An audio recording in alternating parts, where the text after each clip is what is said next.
पाकिस्तान के लिए तो इससे बड़ी बैड न्यूज़ हो ही नहीं सकती। इंडिया वाले तो वैसे ही हमें नहीं चाह रहे तो कि हम ग्रे लिस्ट से निकलें। इंडिया क्यों नहीं चाहेगा कि पाकिस्तान FATF की ग्रे लिस्ट से ना निकल पाए? इंडिया हमारा बदतरीन दुश्मन था, हमारा बदतरीन दुश्मन है और रहेगा। अगर हमारी ये सोच रहेगी तो हम तो कभी भी दोस्त बन ही नहीं सकते। वहाँ पे इदारे काम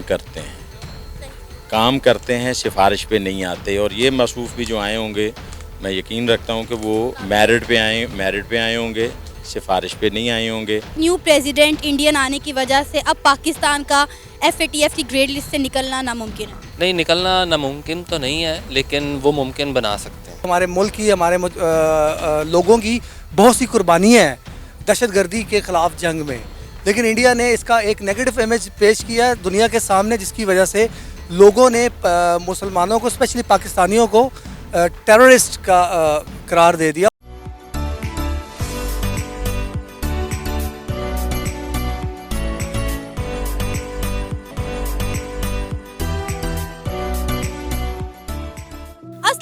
नमस्ते, सत श्री अकाल, मैं हूं सना अमजद। नाज़रीन, FATF के न्यू प्रेसिडेंट बने हैं राजा कुमार, जिनका ताल्लुक है इंडियन ओरिजिन से। ये अगले 2 साल के लिए FATF में एज अ प्रेसिडेंट अपनी खिदमात सर अंजाम देंगे। अगर हम बात करें पाकिस्तान की, तो पाकिस्तान बड़े अरसे से कोशिश कर रहा है कि FATF की ग्रे लिस्ट से निकल सके। इस सारे मामले पर बात करेंगे पाकिस्तान की आवाम से कि इंडियन न्यू प्रेसिडेंट आने की वजह से इसका असर क्या पड़ेगा पाकिस्तान के ऊपर। क्या पाकिस्तान FATF की ग्रे लिस्ट से निकल पाएगा और पाकिस्तानियों के लिए गुड न्यूज़ है या बैड न्यूज़?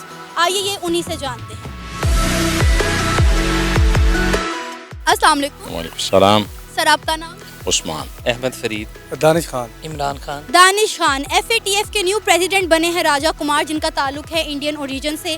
क्या कहेंगे पाकिस्तानियों के लिए कितनी अच्छी बात है और कितनी बुरी बात है, कितनी गुड न्यूज़ है और कितनी बैड न्यूज़, और इसका क्या असर पड़ेगा? क्योंकि हम बड़े अरसे से कोशिश कर रहे हैं कि हम FATF की ग्रे लिस्ट से अपना नाम निकाल सकें, तो क्या अब ये इंडियन न्यू प्रेसिडेंट आने की वजह से ही मुमकिन हो पाएगा?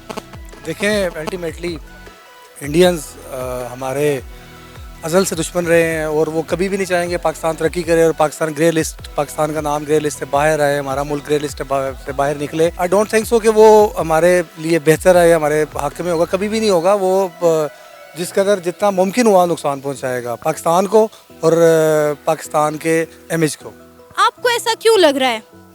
देखें, मैंने आपसे पहले अर्ज़ की है कि इंडियंस, हम दो इंडिया पाकिस्तान, इंडो पाक कायद ने फरमाया था कि ये दोनों एक अलग नज़रिया, कौमी नज़रिया, हमारा कौमी नज़रिया उनके साथ नहीं है। जो लोग ये समझते हैं कि इंडियंस के साथ हमारी कोऑपरेशन हो सकती है, दोस्ती हो सकती है, वो उनकी खाम ख्याली है। इंडिया हमारा बदतरीन दुश्मन था, हमारा बदतरीन दुश्मन है और रहेगा।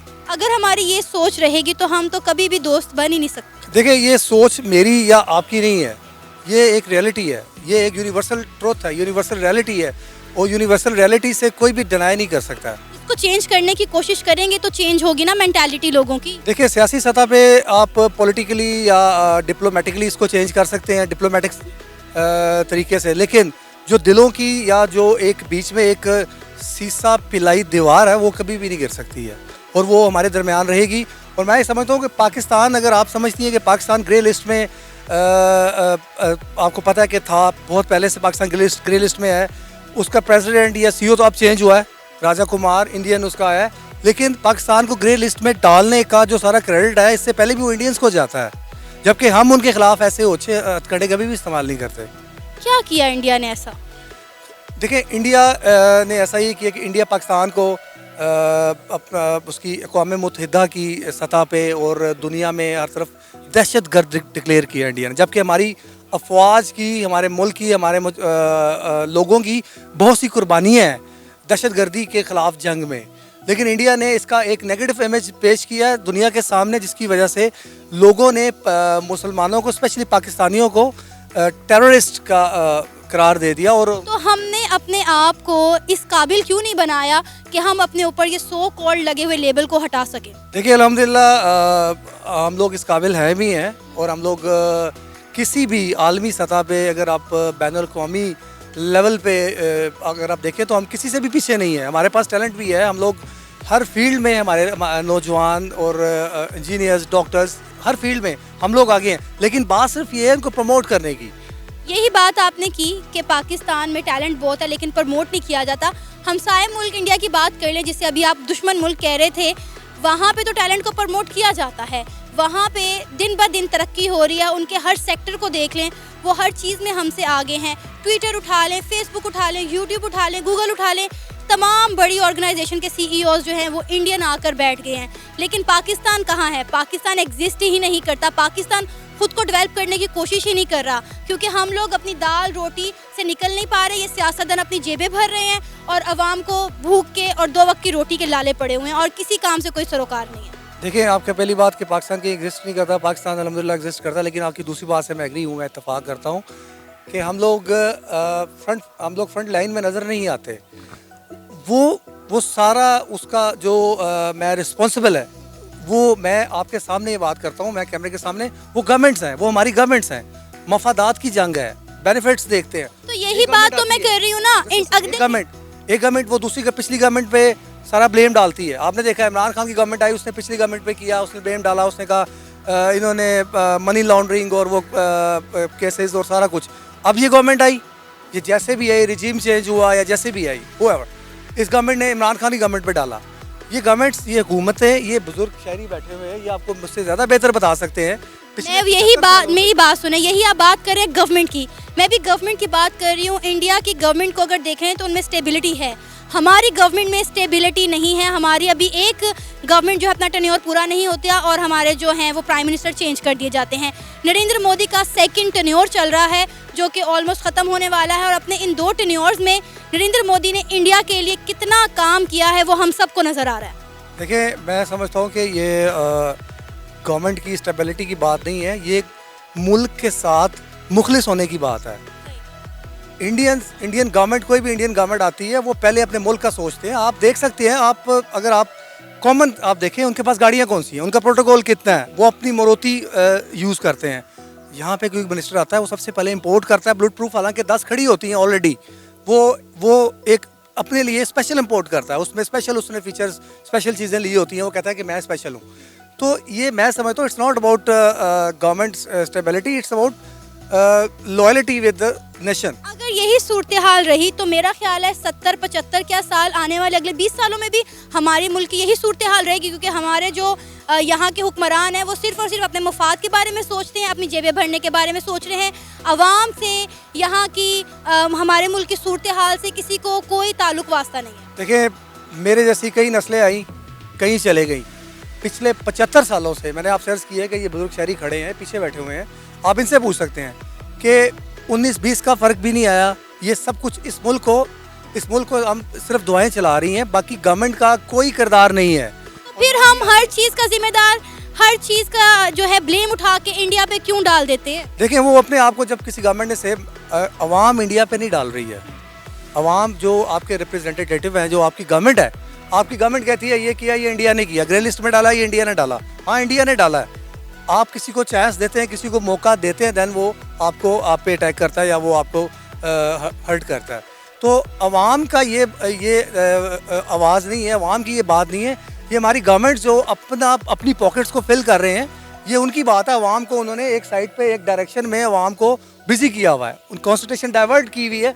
जब कॉन्संट्रेशन डाइवर्ट करते हैं, इधर पेट्रोल महंगा कर देते हैं, उधर ग्रे लिस्ट की बात करते हैं, इधर पेट्रोल बढ़ा देते हैं, उधर बात करते हैं IMF की, इधर क्या कहते हैं आटा महंगा कर देते हैं, चीनी महंगी कर देते हैं। अवाम को उलझाया हुआ है। इसका मतलब है अनकरीब पाकिस्तान की सूरत हाल जो है वो श्रीलंका जैसी होने वाली है। देखिए, पाकिस्तान की सूरत हाल मैं समझता हूँ कि अगर हुई तो श्रीलंका से भी वर्स्ट होगी, श्रीलंका से भी बदतर होगी पाकिस्तान की सूरत हाल। सर, FATF के न्यू प्रेसिडेंट जो हैं उनका नाम है राजा कुमार और उनका ताल्लुक है इंडियन ओरिजिन से। जैसा कि आप सब जानते हैं कि FATF की ग्रे लिस्ट से निकलने के लिए पाकिस्तान इस वक्त काफ़ी जद्दोजहद कर रहा है। अब इस वक्त में आकर प्रेसिडेंट चेंज हो जाना, और प्रेसिडेंट जो आया है वो भी इंडियन ओरिजिन से उनका ताल्लुक है, राजा कुमार उनका नाम है। क्या कहेंगे ये पाकिस्तानियों के लिए गुड न्यूज़ है या बैड न्यूज़? इसमें बैड न्यूज़ वाली तो कोई बात नहीं है। हमारा मसला एक्चुअली ये है कि हम लोग, जो हमारा फैमिली सिस्टम है ना, हमारे यहाँ वो शरीका जो चलता है, अच्छा कि ये मेरा कज़न ऊपर जा रहा है तो उसकी टांग खींचो।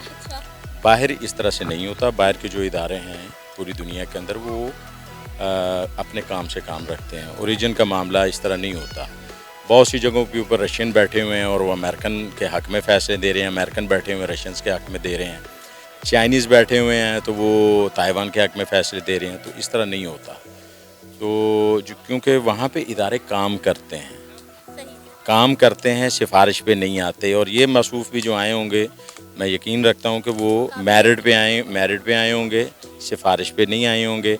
और फिर जो भी वो डिसीजन लेते हैं वो यूनानिमसली होते हैं, फ़र्द वाहिद का वहाँ पे वो नहीं होता। ठीक है, एक सेरेमोनियली तो वो होता है, प्रेसिडेंट होता है या किसी इदारे का सरबराह होता है, लेकिन वो फ़र्द वाहिद फ़ैसले नहीं करता, वो यूनानिमसली फ़ैसले होते हैं। तो जब यूनानिमसली होते हैं तो फिर हमें घबराना नहीं चाहिए। हमें जो हमारी एफ़र्ट है उसको मज़ीद तेज़ करना चाहिए, जो काम रह गए हैं उनको मज़ीद करना चाहिए, जो मैस हमने और हमारे इदारों ने क्रिएट किया था पहले उसको रिमूव करना चाहिए। तो इसमें घबराने वाली तो कोई बात नहीं है। आपको लगता है कि अब पाकिस्तान के लिए FATF की ग्रे लिस्ट से निकलना मुश्किल होगा? बिल्कुल नहीं होगा। जहां आपने उनके 35 में से 32 मुतालबे पूरे कर गए, 3 रह गए, वो भी हो जाएंगे, देन ओके, फिर क्यों होगा। कुछ लोगों को ये खदशात लाहक हो गए हैं कि इंडियंस कभी नहीं चाहेंगे कि पाकिस्तान FATF की ग्रे लिस्ट से निकले। आप इस हवाले से क्या कहेंगे? जहाँ तक तो इंडियन पॉलिटिशियंस की बात है वो तो ये ऐसी ही है बात, लेकिन जहाँ आप FATF इदारे की बात करते हैं तो वहाँ वो कर कुछ नहीं सकता। वहाँ पे कर कुछ नहीं सकता। मैंने तो आपसे पहले कहा कि वहाँ पे फैसले होते हैं यूनानिमसली। आपको अपने फ़ैसले को जस्टिफाई करना होता है। या तो आप ये कहें कि वहाँ पे फ़र्द वाहिद की हुकूमत है, तो दैन आप जो बात पूछ रही हो मुझसे वो वैसे ही है। लेकिन अगर वहाँ पे इदारे हैं, एक सिस्टम के तहत काम कर रहे हैं, तो फिर परेशानी की क्या बात है। इंडिया हमारा हमसाया मुल्क है। हम इंडिया से अलग होकर एक कौम, एक मुल्क की हमने शक्ल इख्तियार की है एज आ नेबर कंट्री, क्योंकि वो एक डेवलपिंग कंट्री भी है, बहुत सारी उसके में डेवलपमेंट भी हो रही है। हमें अपने इंडिया के साथ ताल्लुकात जो है वो बेहतर करने चाहिए ताकि एक तो हम भी डेवलपिंग नेशन बन सकें, तरक्की हो सके पाकिस्तान में। दूसरा, इस तरह के जो मसाइल हैं हमें उनका सामना ही ना करना पड़े। ये तो 101% आपने सही दुरुस्त बात की। इसमें तो कोई दूसरी राय हो ही नहीं सकती, इसमें तो कोई दूसरी राय हो ही नहीं सकती। बल्कि ये आप मुझसे पूछें कि पिछले 70 साल से ये सही क्यों नहीं हुए, ना होने वाली तो बात ही कोई नहीं है।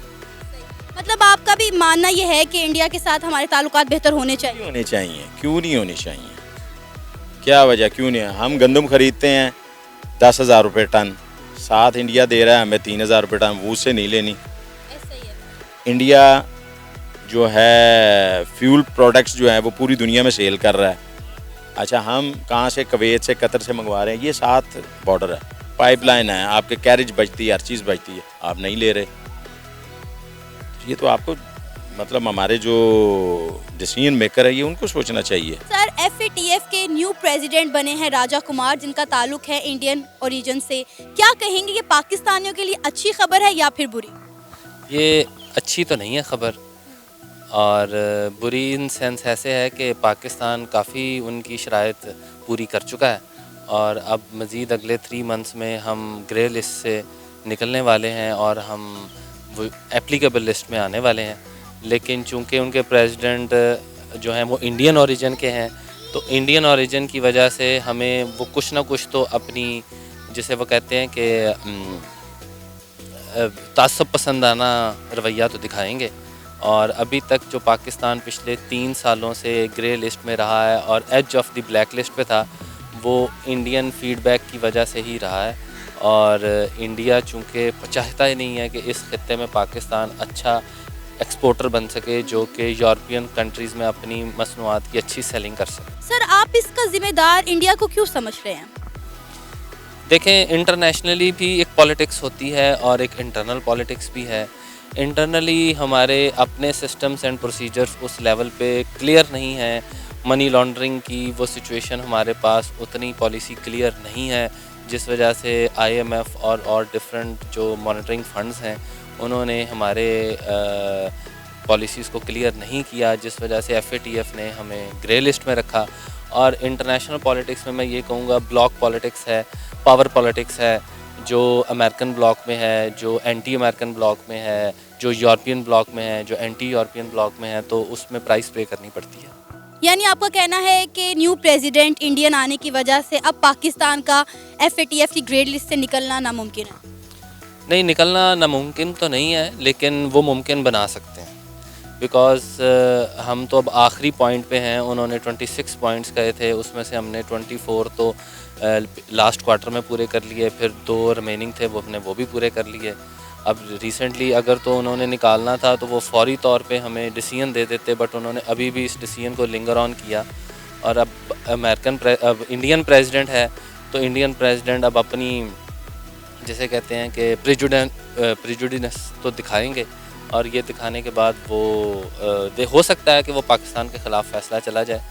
लेकिन मेरा जो ख़्याल है, इंटरनेशनली अभी हमारी गवर्नमेंट भी चेंज हो गई है, और इसके ऊपर सारी रिस्पॉन्सिबिलिटी है कि वो अब जो हमने ये सफ़र तय किया है, हमारी आर्म फोर्सेस ने इसमें बड़ा हेल्प किया है, जनरल साहब ने बड़ा हेल्प किया है, जो सर्विंग जनरल हैं हमारे।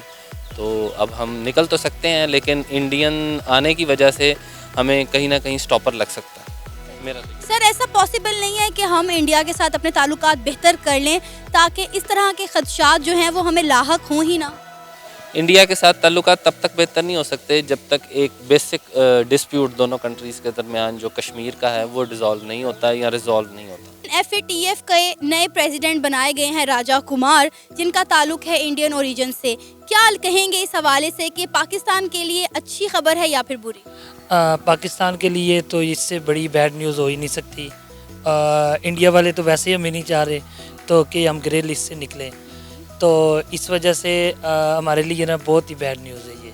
इंडिया क्यों नहीं चाहेगा कि पाकिस्तान FATF की ग्रे लिस्ट से ना निकल पाए? देखिए, इंडिया का सबसे एक मैं आपको छोटी सी मिसाल दूंगा कि पहले पाकिस्तान IPL में पाकिस्तान के प्लेयर जाते थे, तो इंडिया को वो आज़म नहीं हुआ कि पाकिस्तान के प्लेयर आके यहाँ इंडिया में खेलें, IPL में खेलें। अगर वो इनसे आज़म नहीं हुआ, वो कहाँ चाहेंगे कि हम ग्रे लिस्ट से निकलें। तो इसलिए पाकिस्तान के लिए ये सबसे बैड न्यूज़ है। तो हम अपने ताल्लुकात इंडिया के साथ बेहतर क्यों नहीं कर लेते? क्योंकि इंडिया एक डेवलपिंग कंट्री है, इंडिया में बहुत ज़्यादा डेवलपमेंट हो रही है। अगर हम इंडिया के साथ अपने ताल्लुकात जो है बेहतर कर लें तो ये मसाइल सारे ख़त्म हो जाएंगे ना? देखिए, हम तो कह रहे हैं हमारे साथ वो करें, पर वो नहीं कर रहे। इसका असल मसला जब तक हमारे कश्मीर का हल वो नहीं निकालते तो हम उनके साथ किसी किस्म का कोई कॉम्प्रोमाइज़ नहीं करेंगे। अगर उनके साथ हम करेंगे तो कश्मीरियों के साथ ये वादा खिलाफी है। कश्मीर का मसला 70-75 साल होने को आया, हल होने का नाम नहीं ले रहा। आप ये बताएं कि इन 70-75 सालों में हमने कश्मीर को आज़ाद करवाने के लिए क्या किया है? देखिए, हमारे हुक्मरानों ने कुछ भी नहीं किया। ये तो मैं भी कहूँगा, आप भी कहेंगी, हर इंसान ये कहता है कि हुक्मरानों ने कुछ भी नहीं। फिर हम किस मुंह से कहते हैं कि कश्मीर हमारा है? देखिए, ये तो बिल्कुल आप सही कह रहे हैं, पर जो नई अब नौजवान नस्ल है, इंशाल्लाह इनमें से कोई एक हुक्मरान आएगा और कश्मीर का इंशाल्लाह मसला कभी ना कभी तो हल तो होगा। ये था हमारा आज का प्रोग्राम। आपने जानी पाकिस्तानी अवाम की राय। आप भी अपनी राय का इजहार कर सकते हैं नीचे दिए गए कमेंट सेक्शन में। इसी के साथ मुझे इजाज़त दें, पर जाने से पहले हमारे चैनल को सब्सक्राइब करें, वीडियो को लाइक करें और शेयर करें। अल्लाह हाफ़िज़।